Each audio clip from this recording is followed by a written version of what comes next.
Vamos con la segunda parte, la formación del Estado argentino con algunos conceptos. De ideas centrales desde la primera parte nos queda este contexto de división internacional del trabajo, en donde hay países productores de productos elaborados, que serían los países europeos, y países productores de materias primas, que serían los países latinoamericanos. Los desafíos de los países latinoamericanos serían el poder contar con una infraestructura adecuada, una organización económica y política necesaria para poder insertarse exitosamente en la división internacional del trabajo. Y para eso había una necesidad de los países latinoamericanos de organizar sus estados. Ahora, ¿qué es el Estado? Vamos a ver la definición de Max Weber cuando habla de dominación burocrática racional y la de Oscar Oslak cuando habla de los atributos de la estatidad. ¿Qué dice Weber al hablar de la dominación burocrática racional?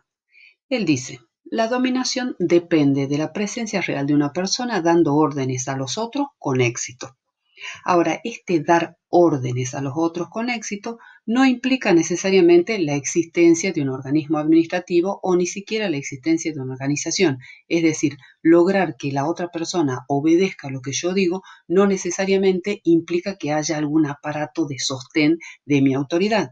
Yo puedo conseguirlo tal vez personalmente, pero en el caso de un país lo que se necesita es justamente un órgano administrativo que acompañe esa tarea de dominación. De ahí que se define el Estado como una organización gobernante que será llamada política en la medida en que su existencia y orden sean continuamente salvaguardados dentro de un territorio determinado por la amenaza de la aplicación de la fuerza física por parte de un órgano administrativo. A esto se le llama el monopolio del uso legítimo de la fuerza, que en el caso de Weber se lo puede ejemplificar con esta anécdota. Dice, con toda finura y profundidad le respondió al célebre Alejandro Magno, un pirata caído prisionero. El rey Alejandro en persona le pregunta, ¿qué te parece tener el mar sometido al pillaje? Y el prisionero le responde, lo mismo que a ti tener el mundo entero, solo que a mí, como trabajo en una ruin galera, me llaman bandido y a ti, por hacerlo con toda una flota, te llaman emperador. Esto quiere decir que si a la fuerza física la usa alguien en representación del Estado, es legítima. Por ejemplo, privar de la libertad, usar un arma, confiscar los bienes, quitar la libertad de tránsito, de movilidad, etc. Si la hace algún representante del Estado, como sería la policía, el juez, un médico, etc., es legítima porque está representando al aparato administrativo del Estado. Ahora, si lo hace un particular, por ejemplo, privar de la libertad o usar un arma, se convierte en un delito. Entonces, Weber califica el Estado moderno, dice, como una organización política que surge en el último periodo medieval en Europa y se caracteriza por la presencia de ejércitos permanentes, el crecimiento de la burocracia y el desarrollo de la finanza pública, que eso lo vamos a ampliar en el video 3. Ahora, ¿qué dice Oslak sobre los atributos de la estatidad? Él dice que la conformación del Estado nacional supone a la vez la conformación de la instancia política que articula una dominación y la materialización de un conjunto interindependiente de instituciones que permiten el ejercicio de esa dominación.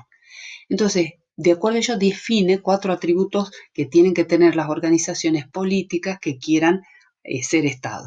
Primero, la capacidad de externalizar su poder, es decir, que le reconozcan su autoridad o su capacidad de ser Estado por parte de otros Estados.